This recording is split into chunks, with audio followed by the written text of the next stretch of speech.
ಉತ್ತರಾಯಣ ಪುಣ್ಯಕಾಲ ಹಿಂದೂ ಸಂಸ್ಕೃತಿಯಲ್ಲಿ ಬಹಳ ಪವಿತ್ರವಾದಂಥ ದಿನ.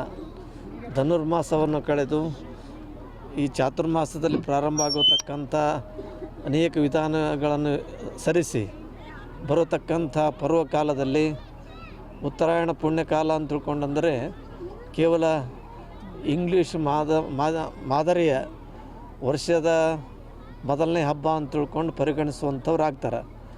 ಅಂಥ ಒಂದು ವ್ಯವಸ್ಥೆಯಲ್ಲಿ ನಮ್ಮ ಹಿಂದೂ ಸಂಸ್ಕೃತಿಯಲ್ಲಿ ಉತ್ತರಾಯಣ ಪುಣ್ಯಕಾಲಕ್ಕೆ ತನ್ನದೇ ಆದಂಥ ಬಹು ಮಹತ್ವದ್ದಾದಂಥ ವಿಚಾರವಿದೆ.